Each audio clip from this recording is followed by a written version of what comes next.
Wel, dwi'n credu bod ni wedi clywed heddi hanes bobl sydd wedi mynd trwy'r gyfundrefn a wedi derbyn triniaeth, ac ni wedi clywed dro ar ôl tro gymaint gwell o nhw pan nhw'n cael y triniaeth trwy imamiaeth. Ac os ych chi'n meddwl, os chi'n teimlo'n fregus ac yn teimlo'n isel ac yn trio mynegu hynny mewn ail iaith, nid yn unig, dyw e ddim yn dderbyniol.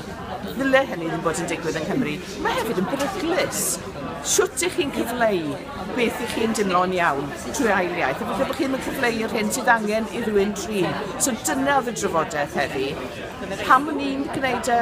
Wel, mae'n rhan o'n swyddogaeth i, dwi'n credu, i ymlygu'r math yma o fater, pwysigrwydd cael gwasanaethau yn y Gymraeg, cael cynnig y gwasanaethau yn y Gymraeg, nid goffod gofyn a mynd i edrych amdanyn nhw, a bod angen Llywodraeth Cymru gynllunio i sicrhau bod yna weithwyr mas yna sy'n gallu darparu.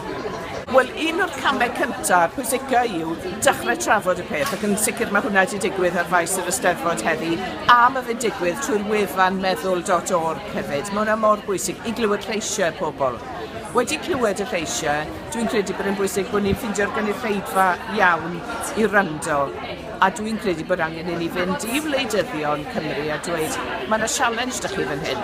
Chi sy'n rhedeg y gwasanaeth iechyd, chi sy'n rhedeg y gwasanaeth iechyd meddwl, mae eisiau chi fod yn ystyried y Gymraeg. Nid rhyw fater eilfa, ond yn ganolog i'r gwasanaeth.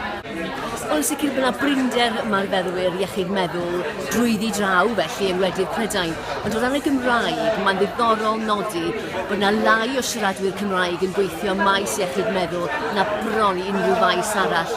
Felly mae angen cryfhau apel yr yrfa yma felly.